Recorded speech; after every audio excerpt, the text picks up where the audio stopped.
So nice to see all of you guys here. I'm feeling a little sleepy today. I wasn't sure if anybody else was going to feel sleepy today or not and join, but I don't know why. Maybe it's the weather. I am tired today. So, all right. This week is all about developing your niche. So we have talked about gathering our sphere of influence in week 1. We've talked about starting to put together our branding program in week 2. We started to talk about putting yourself out online, your about me, your agent photos, putting everything out on your website and getting your social media platforms ready for the weeks ahead. Hopefully you guys have all done that. This week, we're going to be talking about taking that a step further and developing your niche. So you wouldn't think that your niche would be part of your overall branding, right? Your niche, and for those of you who do not know what a niche is, it's basically a specialty within real estate. Like, what's your claim to fame? What do you specialize in? What are you the expert in? So you wouldn't think about your niche being necessarily branding. It's not marketing, it's not branding in the way we think of it, but it does go hand in hand, and it is so important to your overall branding and the foundation of your business that it appears in week 4.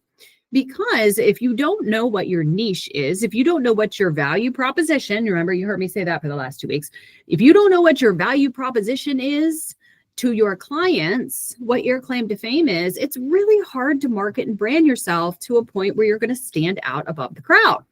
There are thousands of real estate agents in the counties in which we operate. And I'm not just talking about, Allegheny County.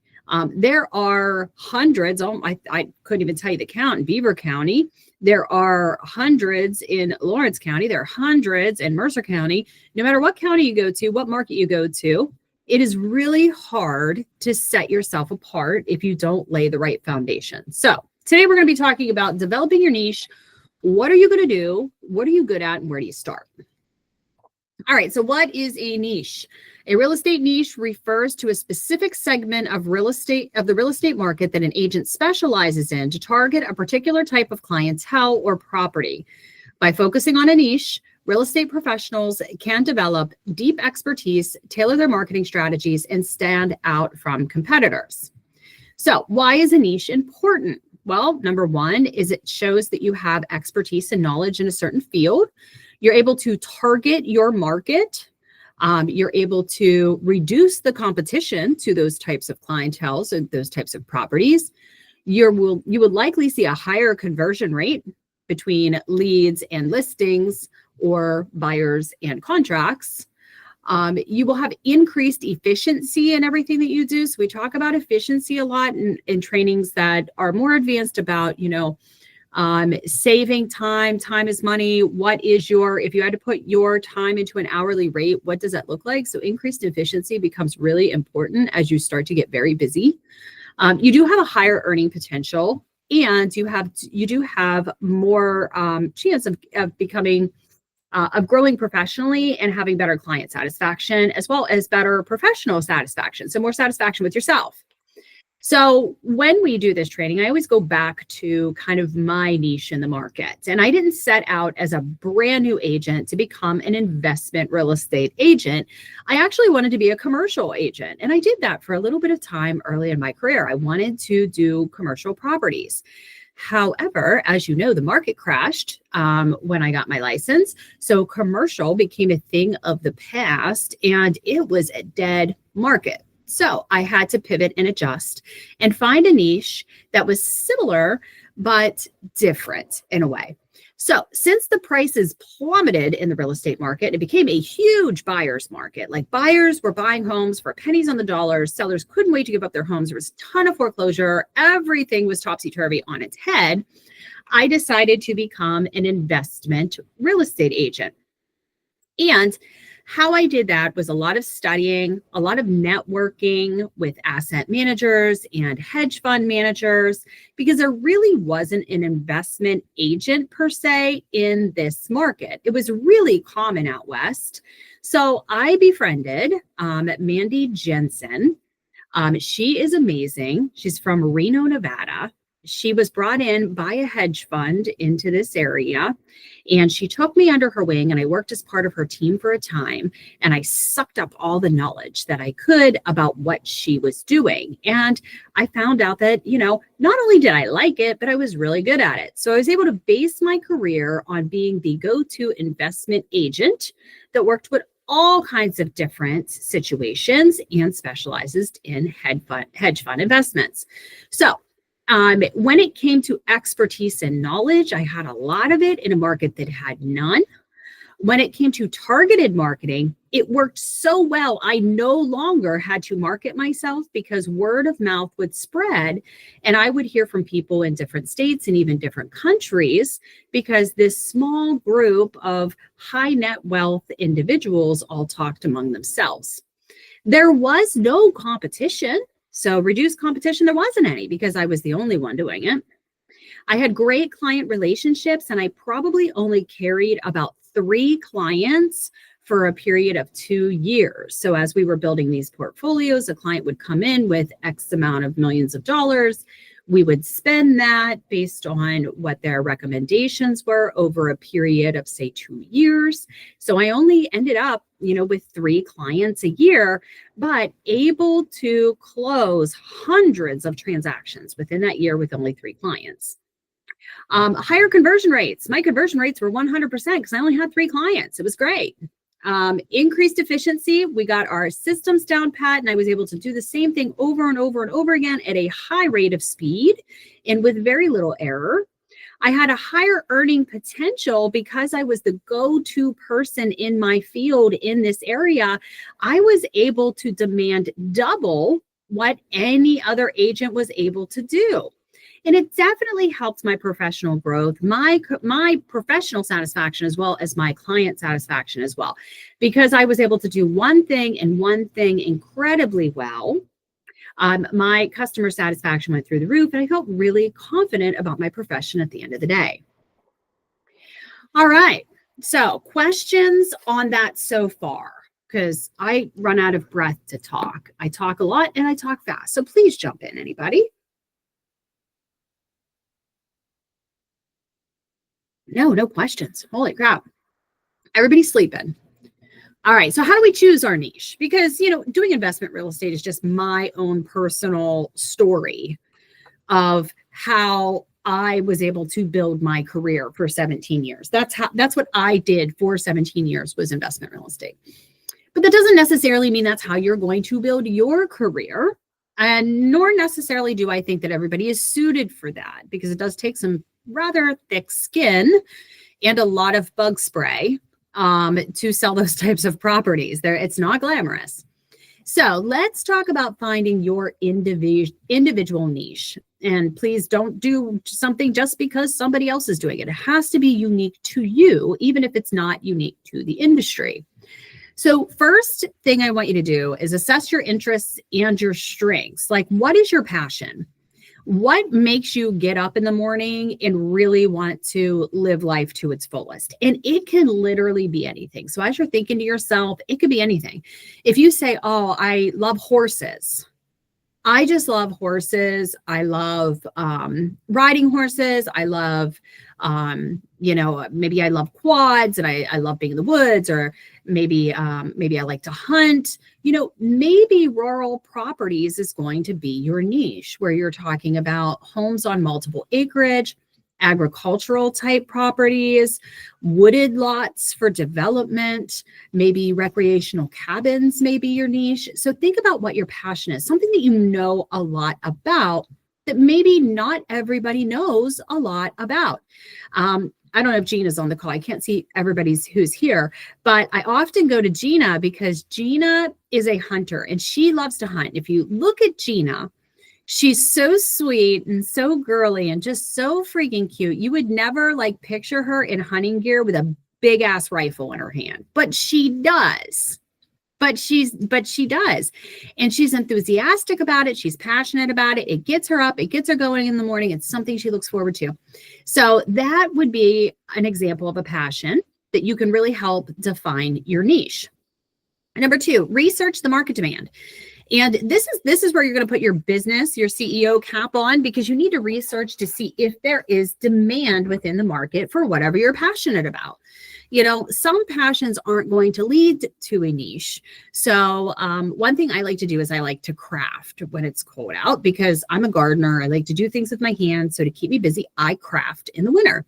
But I couldn't say, well, I'm going to use my passion for crafting as my niche, because I'm going to go out and list a bunch of houses and they're all going to have craft rooms. Like, that doesn't make sense. There's no market demand for that. And I know it sounds silly, but again, putting your CEO cap on, understanding that you are building a corporation, your name is a corporation. Look at the market demand and the market research. So you need to check the local market to identify gaps and opportunities.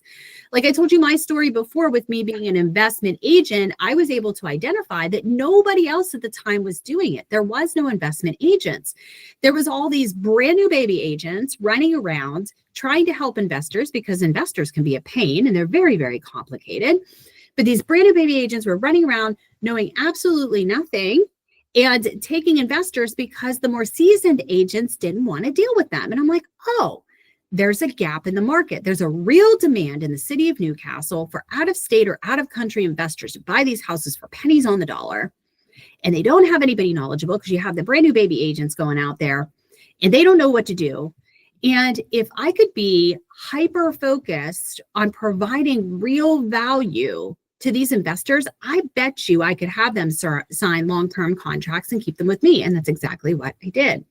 So check your demographic trends and understand the demographic within your market area. Understanding who is in the area will help point you in the right direction. Are they young? Are they old? Are they married? Are they single? Are they first-time home buyers? Are they downsizers? Are they move-up buyers? Understanding that will help you determine whether your interest can turn into a niche or not. The third thing you got to do is consider if it's profitable. Okay, so you're going to have to figure out if it's profitable or not. And not all ideas are going to be profitable. Trust me, I have had some terrible ideas in my lifetime, and I have made some bad business moves that I know I will never make again, because I didn't research the data and I did not consider whether it was profitable or not. So think about maybe you want to have your niche being that you want to be a staging professional and you want to in-house stage, like luxury stage every home. Well, if you're looking and maybe your market is the south side of Newcastle, that is not going to be profitable there because it's a service that most people cannot afford based on the demographic. You wouldn't be able to do that. So you may have to determine, okay, that's not going to be profitable. However, virtual staging, which is way easier to do, has less overhead cost, may be more profitable in this area based on the income bracket and demographic of my audience. So you're going to want to look at those things. You should have a plan A, a plan B, and a plan C. So figure out what those three are in 3 different levels and figure out which is the most profitable when you are developing your niche. You also want to evaluate the competition. Chances are, if you are picking a niche, there's probably somebody out there who's already doing it. It's really hard to find a unique niche. And if they're not doing it yet, the minute you start doing it, people are going to start doing it. I promise you. So you want to evaluate that. You want to figure out if there is market saturation, meaning that there's too many agents doing all the same thing in the market. When I talk to brand new agents and I ask them, what do you want to specialize in? And they tell me first-time home buyers, I want to smack my fist against my head because the saturation level within the market for people specializing in first-time home buyers, it is so saturated that literally everybody does it. That's not a niche. Find something else. It has to be unique to you. You have to be able to have a unique value proposition around your niche. So first-time home buyers, if that was your thing, that's what I want to specialize in. Cross it out, start again. First-time home buyers will always be part of your overall portfolio of clients, but it is not a niche. All right, leverage your network. So think about your existing contacts and who those people are. Who are the people that you know and who is likely going to refer you business? So if you want to get into luxury homes, that homes that are, 800,000 and over. But if you don't know anybody if you yourself or you don't know anybody who lives in an $800,000 or over home, chances are it's not your demographic. It's not your niche. Doesn't mean it never can be. It just means that it's not your demographic right now. If you want to sell to only celebrities, I had somebody come to me and say that, well, I want to be a celebrity agent. I want to sell to celebrities. Do you know a celebrity? No. Are you a celebrity? No. Okay, how are we going to do that? Because you need to think about your sphere of influence. Even though as we go through these weekly trainings, a lot of this seems very elementary and very redundant, it is important as we go through week by week, because as you are developing yourself, you're going to go backwards in your week and use those tools and those little non-homework assignments that I gave you to really build out your business. And each one of these steps is super important. So look back at your sphere of influence, look at your contacts. Who are those people? Are these people farmers? Are they hunters? Are they doctors? Are they lawyers? Are they school teachers? Are they service members? Are they, EMS workers? Like, who is your sphere? Who is your sphere and what do they do? What box do they fit in? That may help you to establish what your niche can really be. All right, questions on that? Somebody slam me with something because it is quiet in this room today. Nobody? Oh, guys, killing me. All right, your business foundation. So here's a little bit of non-homework. Again, I can't make you do it. This is the honor system.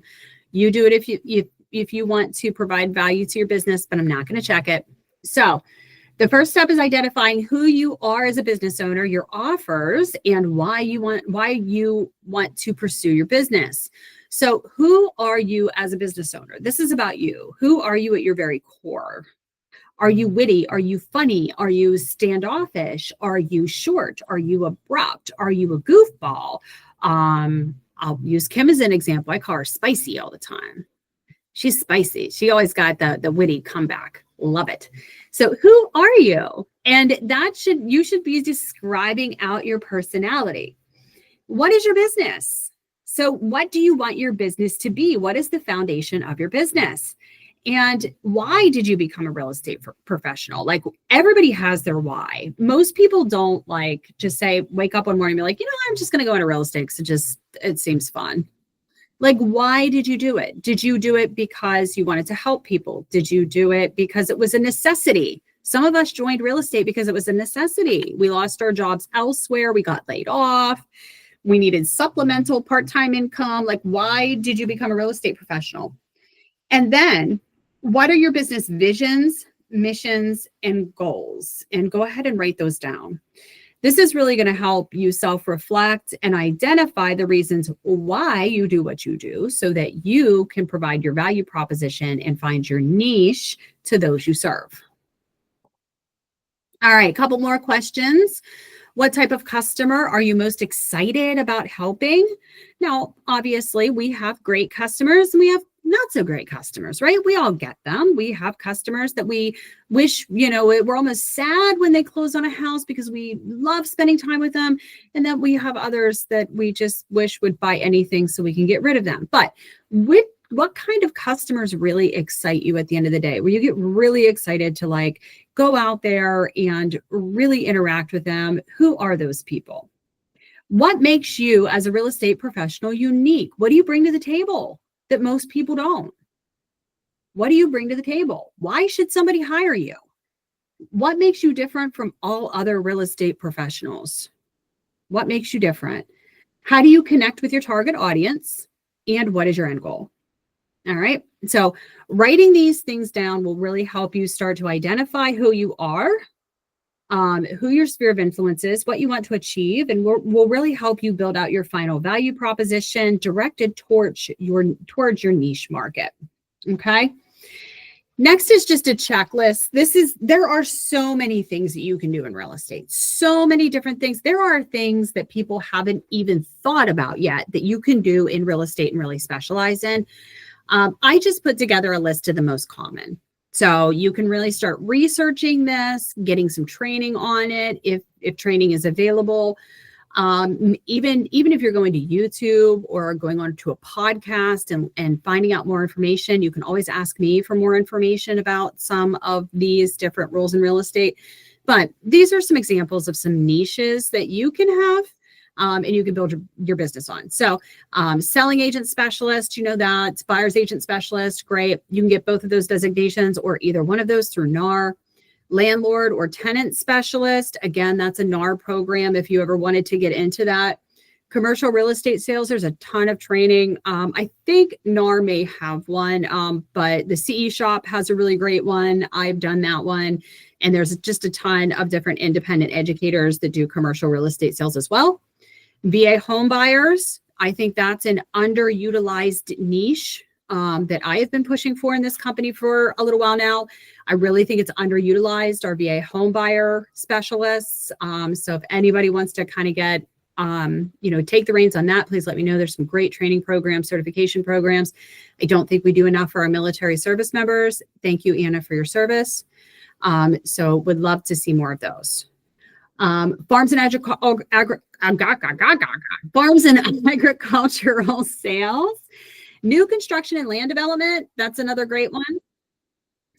So you can get a certified new home specialist. I am certified in that as well.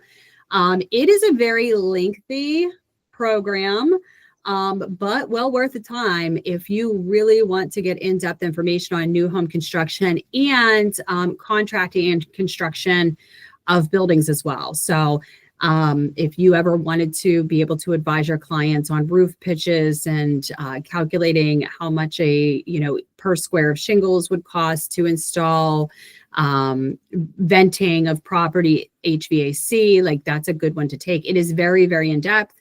It will take you probably a year to 2 years to complete, just full disclosure, but it's good information. Foreclosures and short sales. You can get foreclosure and short sales certified. I did that early in my career. Really good information. I would suggest that if anybody's going to specialize in short sales, get certified first, because 90% of agents that try them fail because they don't understand the short sale process. So please get certified in that. It'll take you an afternoon to complete, and it lasts for you forever. There's no renewal, nothing like that. It's the I think it's SRS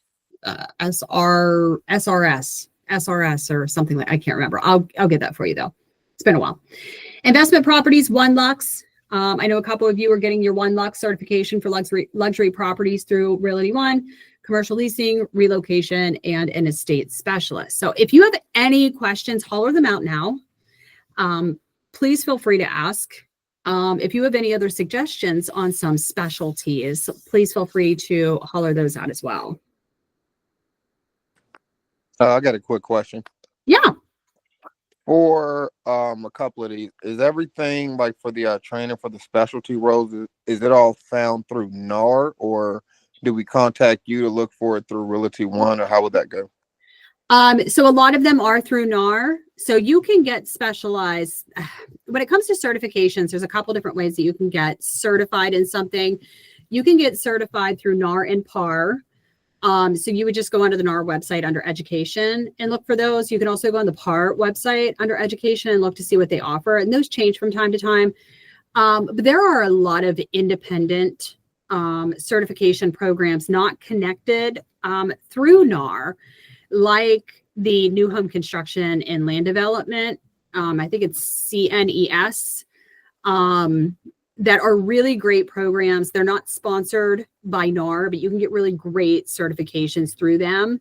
And to be honest with you, sometimes, not always, but sometimes they're way more thorough and in-depth than what NAR offers. The CE Shop is another one to go to if you want some specialized training. A lot of these are just kind of like certificate credit courses. Some of them will, some of these will count for brokers courses in PA, as well as continuing ed for your continuing ed that's due in 2026. So I would just kind of look at those areas. I would check out NAR, PAR, CE Shop, and then just do a Google search. And if you think it may be a scam, send it over and I'll take a peek at it and give you my opinion anyway. Okay, thank you. Because I'm Mhm. interested in that new construction and land development. Yeah, no, that's a really good one. It's a little pricey. It's a little long, but it is very, very in depth. And that'd be right up your alley, Charlie, with you doing maintenance and stuff like that. It's a lot. It's a two-part course. One is on new construction and land development, and then the other is home construction. And it talks a lot about like building the home from the ground up. It's gonna tell you commercial code, HUD regulations. It even tells you like the differences, like why, the differences like in plumbing between an S trap and a P trap, and why we use one over the other, and problems they can cause. Like it's very, very in depth. Oh, okay, So thank you. it's a great program. It really is. Really great program. Anybody else? Is anybody taking any courses for a specialty or has taken courses? Out here rurally, we need a Amish person who does take care of all the Amish people because like they are weird and need special things and don't have phones. And you could be a real estate agent that operates for the Amish. Yeah, I've done a lot of Amish. So my grandfather, funny story is my grandfather, when he was alive, he used to be a driver for the Amish. And he was a word log home builder. So all of the cedar word log homes in this area were all built by my grandfather. And he would have the Amish put those together, and they would raise those in a week. Yeah. So it's complicated. When you're in what they call as English, when you're English and you list a Dutch home, it is very challenging. And there are rules, not our rules, their rules that you must follow and abide by. So yeah, I wish we did have a list of rules or a training on that. I feel like it becomes very hard to sell an Amish home just because the simple fact is they don't always have permanent heating systems. You got the big stove in the middle of the living room, and that's your heating. I will say that Greenville Savings Bank in Greenville, they are probably the biggest Amish lender in this area. And when you have an Amish home to sell, sometimes I like to take my buyers there because they understand what the home is and they understand what the home needs to be, and they can be a big help. So Greenville Savings is a good one to keep in your back pocket. Yeah, no, that's great. That's great. All right. So here's some training programs that you can go ahead and look into. Charlie, I know this is one of your questions. I'm not going to go over all of these, but if you want to take a minute, I mean, they are in your training books, but if you want to screenshot this or whatever, please feel free. Like I said, there is a first-time homebuyer type of course. I get this. I get asked this a lot. Like the best thing you can do for first-time homebuyers is the accredited buyer representative. My personal opinion is I think that everybody should learn how to deal with first-time homebuyers because it's not really a niche. It's just something that we all do. So investment properties here, eco-friendly and sustainable homes, NAR's green designation. I took that one. So I'm designated green. It's a pretty simple course. I got to say that I was kind of disappointed with it. It really didn't go into depth as much as I wanted it to, but to each his own. So vacation homes, historical properties. This is a great one if you're living in the city of Newcastle. Historical, being historical real estate certified is just wonderful. And I don't know of anybody that is historic certified. But if you've ever wondered like how you can get your hands on, one of those 200-year-old properties, the mansions on the hills, that'd be a great way to do it. Foreclosures and short sale and foreclosure resource, SFR, certified in that. Like I said, once you get it, you have it forever. You don't have to recertify. Property management here, and then senior SRES. I also took that one. That one was okay. The senior real estate. I'm also SRES. I don't help a lot of seniors, but I took it for course credit for brokers because the course credits do transfer. So it's not a bad program to take either. All right. Questions on finding your niche. Please just unmute yourself and holler out. We are all open for questions here. Now, has anybody on the call determined what their niche is yet? Whether you've been in the business for a while or you're brand new? I have a, investors. oh, sorry. Yeah, I have a pretty strong military niche. Good. Excellent. What about you, April? I said investment real estate. Yeah. So let me ask you, ladies, what drew you to what was like the determining factor that you were like, yes? Was it just happen that way, or did you really sit down and kind of plan out what your niche was going to be?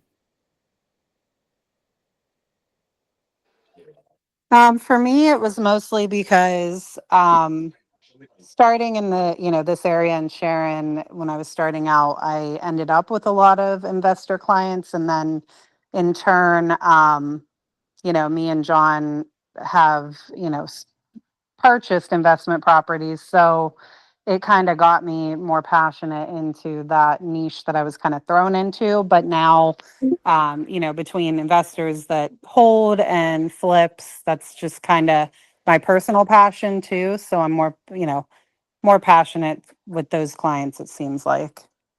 Excellent. What about you, Anna? What made you choose your niche? Yeah, so that one kind of just fell into my lap. I think everybody knows what a pain VA loans can be. But because I am in the military and people found that out very quickly, they started a lot of lenders sending me all of their VA buyers. So it was either a get really good at this or lose a lot of money situation. And yeah, it actually is a lot easier than you would think, Yeah. in my opinion. Well, and I love that because like with April, that went back to your passion. Like it's just what you wanted to do. It was what you were getting into.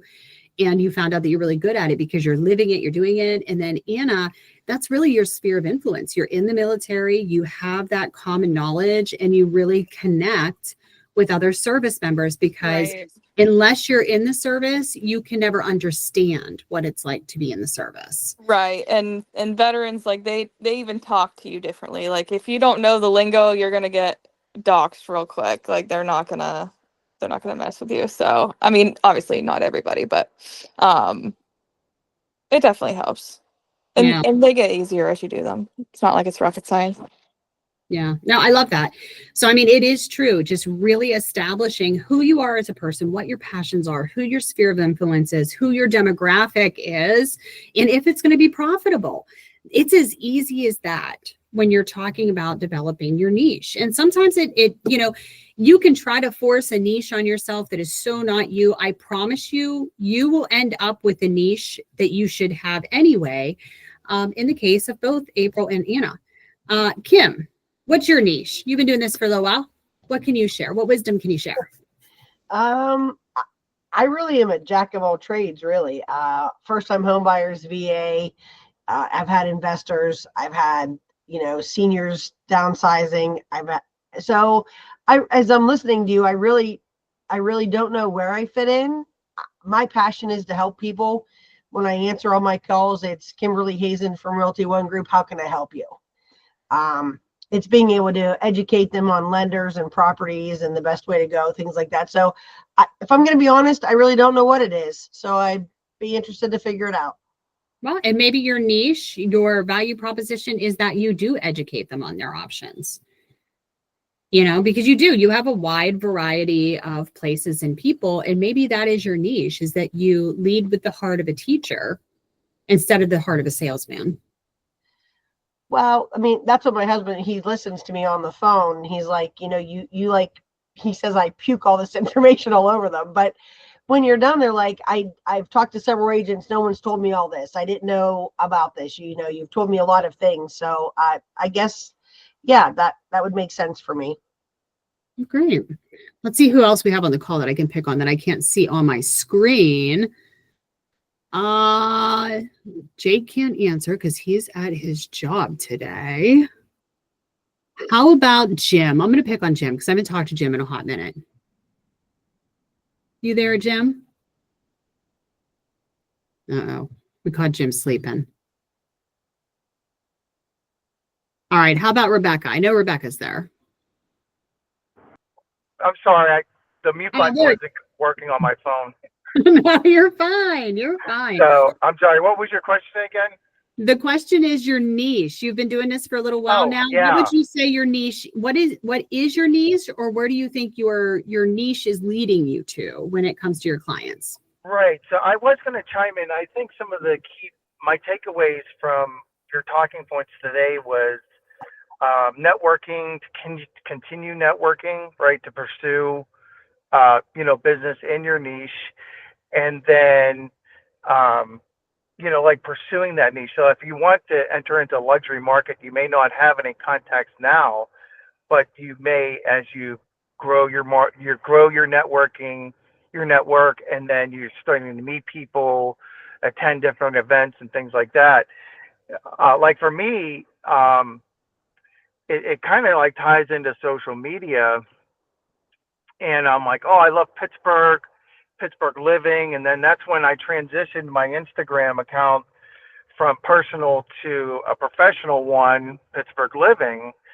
And so that's like really my focus, where I'm trying to appeal to almost everybody, who's wanting to live here in Pittsburgh or even move here to Pittsburgh, because I've had clients, who are relocating, doctors, etc., moving, because of the medical field or whatever.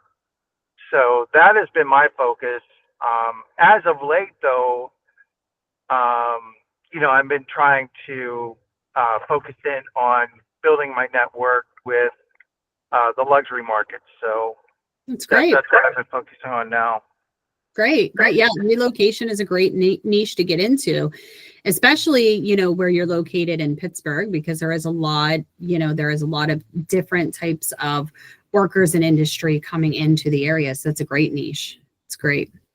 So, all right. So we are going to wrap it up here, but next week come back for social media content creation. So this is when we take everything that we've done in the first 4 weeks about really defining who you are and what your unique value proposition is to your clients, what really makes you unique and makes you stand out. And then we're going to put that all together and then start marketing you as an individual. So how do we do that? Some of you are really great on social media.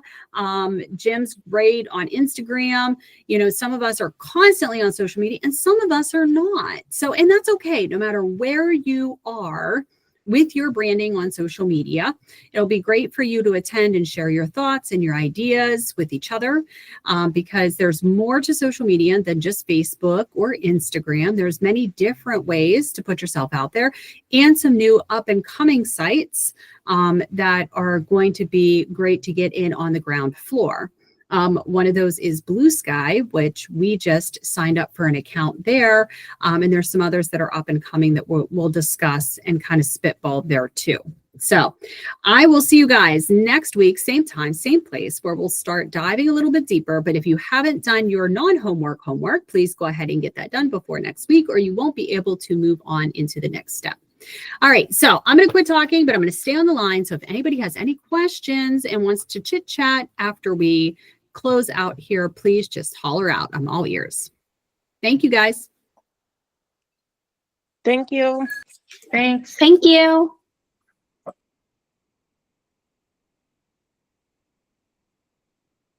Hey, I do have a question if you got a second. Yes, I do.